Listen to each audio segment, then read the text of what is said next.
what's the difference between just something passing and entertaining and something that really sinks deep in you and means something to you and maybe even changes how you see the world.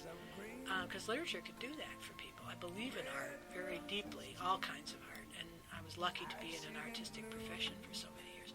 So that's the biggest legacy. The fun that they had is always a good thing.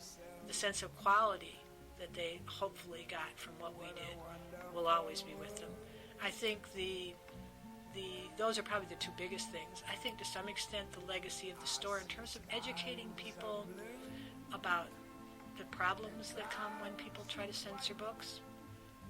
I think that changed a lot of people. I had customers who called me, for instance, all distraught because their kindergarten teacher had read "When the New Baby Comes, I'm Moving Out," and her saying, "Well, this is terrible to make children, hate their new baby." And I would say, well, a lot of children have sibling problems, and so there's got to be some children in that class, who really found that a comforting book.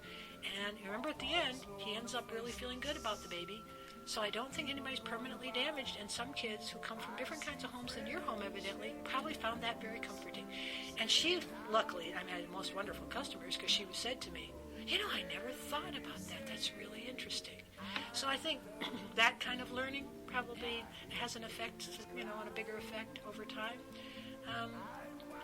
There's so many things. I just think it gave a model for what you could expect in customer service, so that maybe if at some point those people start their own businesses, we'll see a little bit of that, because there's so little of that commitment to really being kind to the customer and loving the customer and enjoying the customer and thinking about the next step ahead as to what they might need.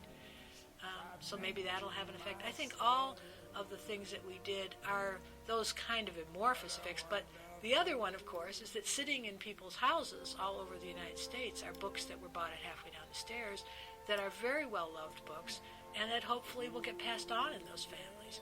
So that maybe, who knows, years and years from now, those books are still sitting on somebody's shelf because they've become beloved keepsakes in that family. And that's a very special thought, that the life of the store goes on that way.